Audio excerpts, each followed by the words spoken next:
Yuji Itadori, the main character of Jujutsu Kaisen, is anything but your normal shonen protagonist. Although initially portrayed as this idealistic boy set on saving his friends and making the world a better place, he's quickly introduced to the horrors of the world around him, molding him into a completely different person as a result. In this video, I'm going to be taking a look at Yuji's character arc throughout the story thus far and showcase the incredible physical and mental growth that he endures throughout the story of JJK. All in all, he's an incredibly interesting character with a very unique set of morals and ideology that make him a refreshing sight in the world of generic shonen main characters. So without any further ado, let's jump into it. It's important to note that right off the bat, we're introduced to Yuji in a way that's similar to any other shonen protagonist, with his grandfather dying beside him, telling Yuji that he should use this tremendous power he has and potential to save others so that he won't die alone. And Yuji makes it his mission to keep true to this promise. Gege Akutame sets the tone with Yuji, letting us know that he'll be filling the role of the naive and optimistic protagonist who, when thrown into a world he has no knowledge of, thinks will go his way.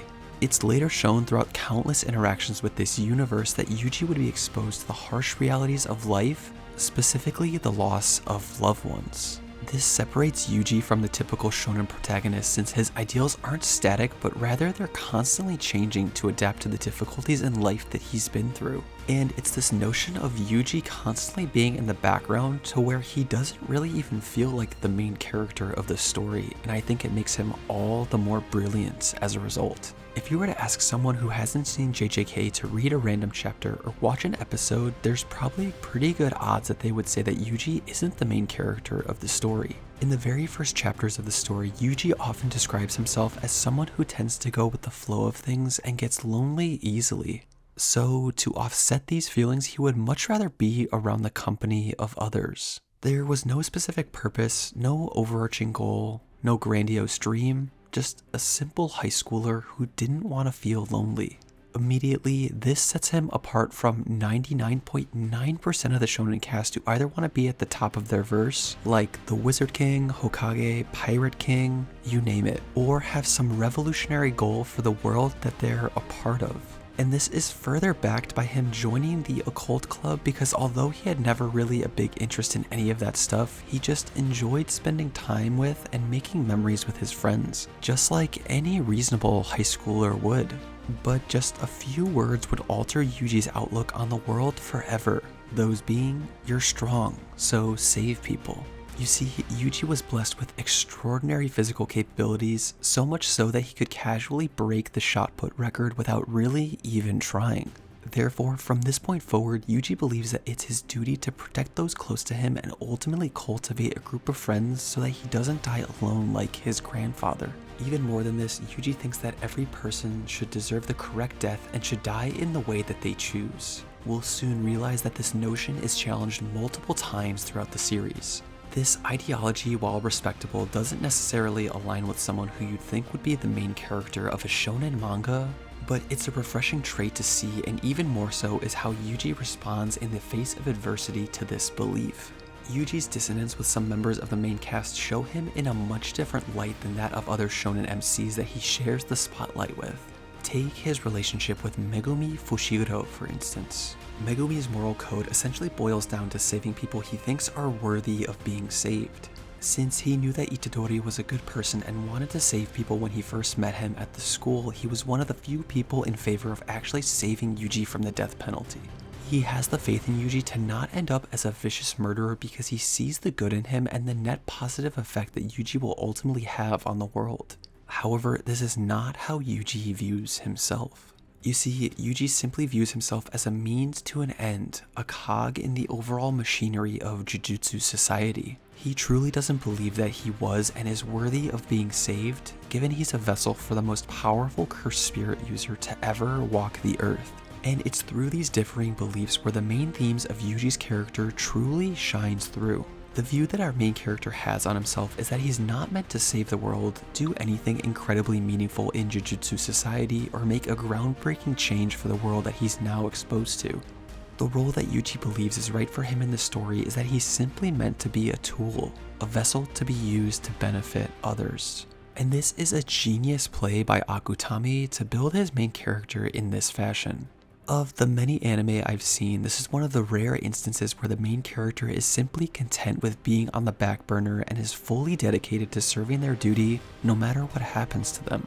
And this is also beautifully illustrated when Yuji faces off against Mahito near the end of the Shibuya incident arc. As a parallel to Mahito, Yuji comes to the realization that he's simply okay with killing curses as long as they're in existence.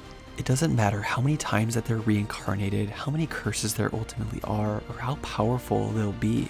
His role in JJK is simply to destroy every last one of them because hopefully that will redeem him from all the evil he thinks he's brought onto the world by being a vessel to Ryomen Sukuna, where the relationship between the two characters is incredibly interesting to delve into.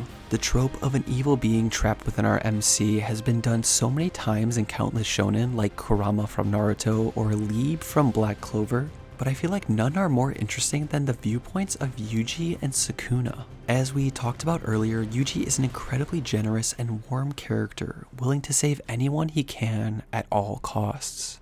On the other end of the spectrum, Sukuna is incredibly selfish, arrogant, and one of the closest depictions of pure evil I've ever seen in anime. He pursues the lives of other people like it's his hobby and was even questioning where all the women and children were hiding the instant he got resurrected in Yuji's body. If that doesn't convince you how completely detached and sociopathic Sukuna is, I don't know what will. So of course it's important to see how these two characters interact with one another and what we can learn from Yuji's character as a result of dealing with this irredeemably terrible character. And when talking about these characters, we can draw the line between them with two simple concepts: the strong and the weak. You see, Ryomen Sukuna's whole entire world is centered around being the strongest. In fact, that's where he's happiest, knowing that he's the absolute strongest and thriving off the ability to battle against incredibly powerful opponents. Weak people like Yuji accept that they're weak and are okay serving the roles that they were meant to serve. Meanwhile, this is an absolute disgrace for Sukuna. He believes that if one accepts to live as the weak, one must also accept the fate of suffering, dying a bitter person, and being stepped on by those above them. It's also important to note that Yuji plays an interesting role in Sukuna's world as well as those who challenge him. The people we've seen Sukuna fight thus far throughout the series have either fallen into one of two camps. First, they fight Sukuna out of fear, basically because they have to or because it's a life or death situation. Think Haruta, Ryu Ishikori, and Nanako and Mimiko. The second group of people are those who seek out to fight Sukuna himself due to their own selfish nature. These are people who primarily fight to satisfy an internal craving within themselves. Think Kashimo, Gojo, and Yorozu. These are the people that Sukuna prefers since it aligns with his ideology that those who should strive to be the strongest need to aim at the top. And what's really interesting and I think very telling about Yuji's character is that he hates Sukuna with his whole being, yet doesn't fall into these two camps. He looks to gain nothing from Sukuna, nor does he necessarily fear him. Unlike Sukuna, who kills people depending on his mood or just the situation, Yuji is the same but on the completely different end of the spectrum, just killing curses for the sake of killing curses.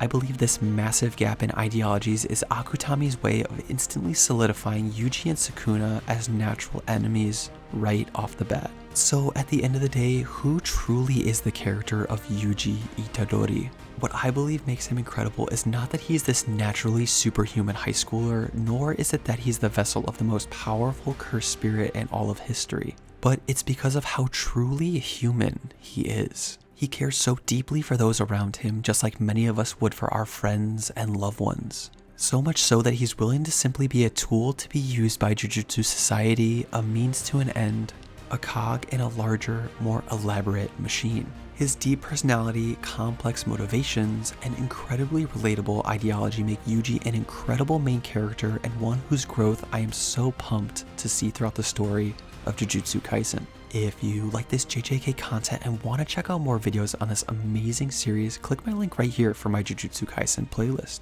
As always, thanks for watching and I hope to see you in the next one. Stay curious, anime fam. Peace.